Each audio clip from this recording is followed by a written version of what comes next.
आप ही हो, आप लोग कैसे हो? आई होप कि आप लोग ठीक होंगे। आज एक नया चैप्टर पढ़ाने जा रहा हूँ जिसका नाम है रियल नंबर।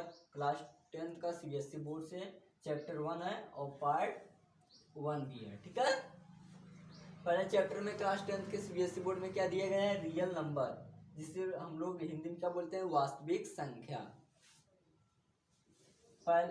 रियल नंबर को हम लोग मतलब पहला पॉइंट तो यही होता है कि रियल नंबर क्या होता है। ठीक है, रियल नंबर की पहली पॉइंट क्या होती है? देखिए, real number are the union of both rational and irrational numbers.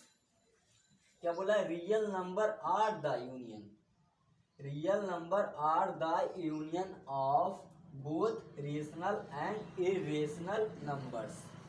क्या बोला? रियल नंबर, जो रियल नंबर होता है वह रेशनल और इरेशनल का यूनियन होता है। ठीक है, रियल नंबर रेशनल और इरेशनल का क्या होता है? यूनियन होता है। ठीक है, और दूसरा पॉइंट क्या होता है? आप लोगों को यह पहला पॉइंट समझ में आया कि नहीं? Real number are the union of, मतलब रियल नंबर किसका यूनियन है? रेशनल नंबर और इरेशनल नंबर का।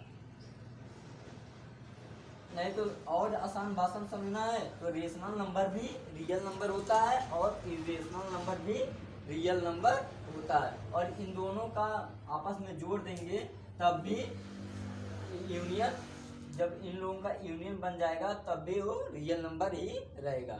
ठीक है, दूसरा पॉइंट क्या है? This can be express on A number line. क्या बोला है? जो रियल नंबर होता है उसे हम लोग नंबर लाइन पर भी एक्सप्रेस करते हैं। ठीक है, जैसे यह नंबर लाइन है, नंबर लाइन है, इसे मान लो 0, इसे 1, इसे 2 और इसे 3 और इसे 4 और इसे 5। ये प्लस में है और इधर माइनस में, -1, -2 और -3 और -4 -5, ये नंबर लाइन है। ठीक है, क्या बोला? This can be express on A number line. हम जो रियल नंबर होता है उसे हम लोग नंबर लाइन पर भी दर्शाते हैं और या एक्सप्रेस करते हैं। ये तो दूसरी पॉइंट भी आप लोगों को क्लियर होगा। तीसरी पॉइंट क्या है? दिस नंबर, यह number can be both positive और निगेटिव। यह नंबर पॉजिटिव भी होता है और निगेटिव भी होता है। पॉजिटिव में देख लीजिए, ये +1 है, ए +2 है, +3 है, +4 है, +5 है, और इधर क्या है? -1 है, -2 है, -3 है, -4 है, -5 है। देखिए, यूक्लिड डिवीजन एल्गोरिथम, क्या? यूक्लिड्स डिवीजन एल्गोरिथम, इसका एक सूत्र होता है A = BQ + R। ठीक है, यही एक सूत्र होता है। अब देखिए, अगर मान लीजिए किसी संख्या में 10 में अगर हमें मतलब 10 में 3 से डिवाइड करना है तो हम 3 3 जा 9। अब इसमें से हमें मतलब ये घटा देंगे, 10 में से 9 जाए 1। ठीक है, ये क्या है? रिमाइंडर है, रिमाइंडर। और ये क्या है? कोशिएंट है। और ये क्या है? डिविडेंड है। और ये क्या है? Divisor, divisor. क्या बोल रहा है? अब देखिए, एक मतलब 3 से हम 10 में डिवाइड किए तो 3 हो गया। क्या बचा? एक क्या है? कोशिएंट, जो 3 मतलब कितने बार में जा रहा है उसे हम लोग क्या बोलेंगे? कोशिएंट। कोशिएंट अगर मतलब कितने बार इसका पहाड़ा, कितने बार हम लोग पढ़े, टेबल कितने बार हम लोग पढ़े हैं, उसे हम लोग क्या बोलेंगे? कोशिएंट। और जो मतलब 1 इसका रिमाइंडर है, जो 1 शेष बचा है उसे हम लोग रिमाइंडर बोलते हैं। और जिससे हम भाग जो मतलब जिससे हम भाग देते हैं उसे डिवाइजर बोलते हैं, और जिसमें हम भाग देते हैं उसे डिविडेंड बोलते हैं। ठीक है, अब देखिए यह सूत्र जो है, अभी इस सूत्र को बताएंगे। Dividend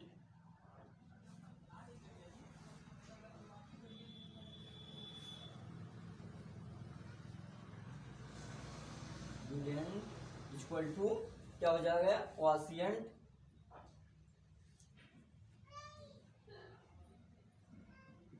quotient multiply divisor plus reminder.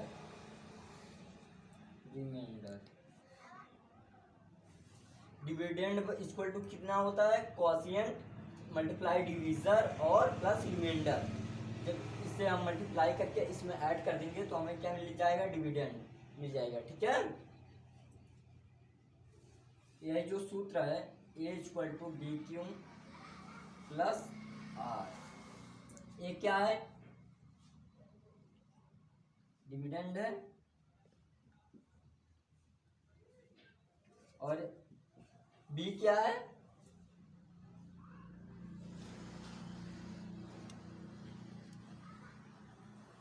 B क्या है, डिवाइजर और क्यों क्या। देखिए दोस्तों, अगर मतलब अभी हम बताए थे कि यहाँ पे अगर 3 से डिवाइड करेंगे तो 3 बार जाएगा, यहाँ पर 9 होगा, और यहाँ पर कितना बच जाएगा, 1 क्या रहेगा, रिमाइंडर रहेगा, 1 रिमाइंडर,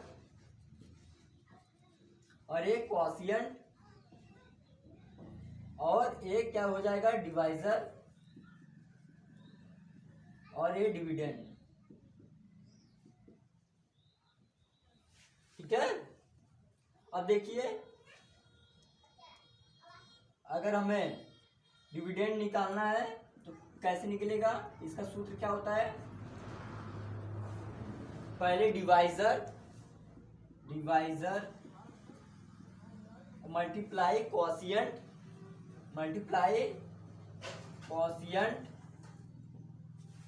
और इसमें हमें क्या ऐड करना है, रिमाइंडर प्लस रिमाइंडर। ठीक है, तो अभी तो हमारा क्या निकलेगा, डिविडेंड निकलेगा, और मतलब डिविडेंड बराबर डिवाइजर और into multiply quotient plus remainder. अब देखिए A equal to B Q plus R, ये क्या हो जाएगा, डिविडेंड हो जाएगा, और बी क्या हो जाएगा, डिवाइजर हो जाएगा, और क्यू क्या हो जाएगा, क्वोशिएंट, और आर क्या रहेगा, रिमाइंडर। ठीक है, अब देखिए जो ये रिमाइंडर है, ये 0 भी हो सकता है, और जो है मतलब रिमाइंडर है या 0 भी हो सकता है, और 0 से बड़ा भी हो सकता है। ठीक है, और मतलब ये कितना बड़ा हो सकता है, कितना अधिक बड़ा हो सकता है, तो इसका भी एक लिमिट है। ये कितना बड़ा रहेगा, डिवाइजर से छोटा ही रहेगा, ये डिवाइजर से छोटा ही रहेगा, 0 लेस देन आर लेस किससे, बी से। ठीक है, बी से लेस रहेगा। समझ में आया होगा, यह टॉपिक आप लोगों को समझ में आया होगा। अब देखिए एक हम एग्जांपल इसी पर बताएंगे, आप लोगों को।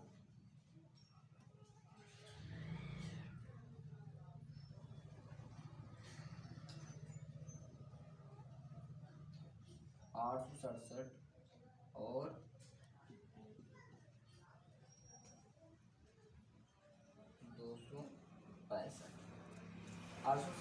265। हाँ दोस्तों, अभी हम बता रहे थे कि आप लोगों को रिमाइंडर कैसे रहेगा, 0 से या बड़ा भी हो सकता है और 0 भी हो सकता है। रिमाइंडर जो है 0 भी हो सकता है और 0 से बड़ा भी हो सकता है, लेकिन यहाँ कितना बड़ा हो सकता है, तो इसका एक मतलब लिमिट है, वह जो डिवाइजर से छोटा ही रहेगा। जो रिमाइंडर है वह डिवाइजर से छोटा ही रहेगा, बट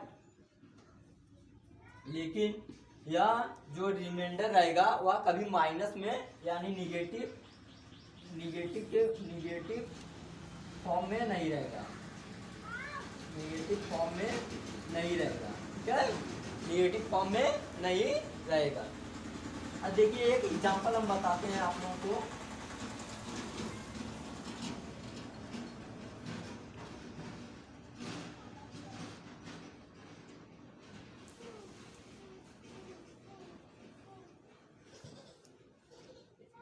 टू 255 है, ठीक है, 255 है एंड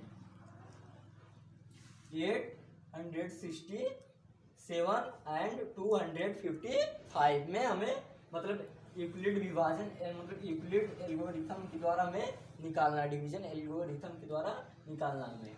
तो देखिए जो बड़ी वाली संख्या है, जो बड़ी वाली संख्या है उसमें हम लोग डिवाइड करेंगे किससे, 255 से, ठीक है, 255 से हम लोग इसे डिवाइड करेंगे। एक क्या है, डिवाइजर और एक डिविडेंड है, और यहाँ पर जो आएगा क्वोशिएंट रहेगा और जो इसका शेष रहेगा उसे हम लोग क्या बोलेंगे, रिमाइंडर बोलेंगे, ठीक है। अब देखिए हम इसे कितने बार लेकर जा सकते हैं, 3 बार,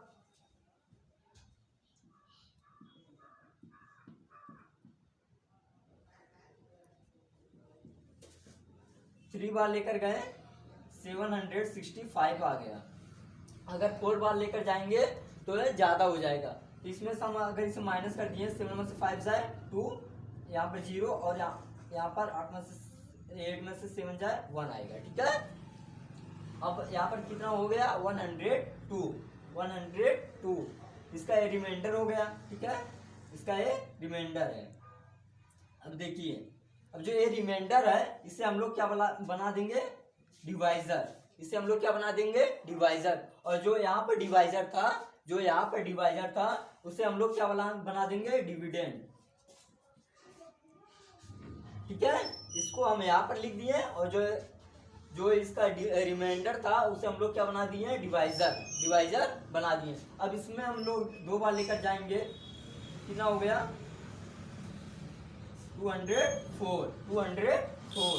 अब यहाँ से माइनस करेंगे इसे, 5 में से 4 जा 1 आएगा और 5 यहाँ पर उतर जाएगा और यहाँ पर 0, ठीक है। अब देखिए यहाँ पर 51 हो गया। अब ये मतलब क्या है, रिमाइंडर है, ये रिमाइंडर है और ये डिवाइजर है। अब डिवाइजर को हम यहाँ पर क्या कर देंगे, डिवाइजर को हम इसे डिविडेंड बना देंगे यहाँ पर, और जो रिमाइंडर है उसे हम लोग डिवाइजर बना देंगे। अब 52 जा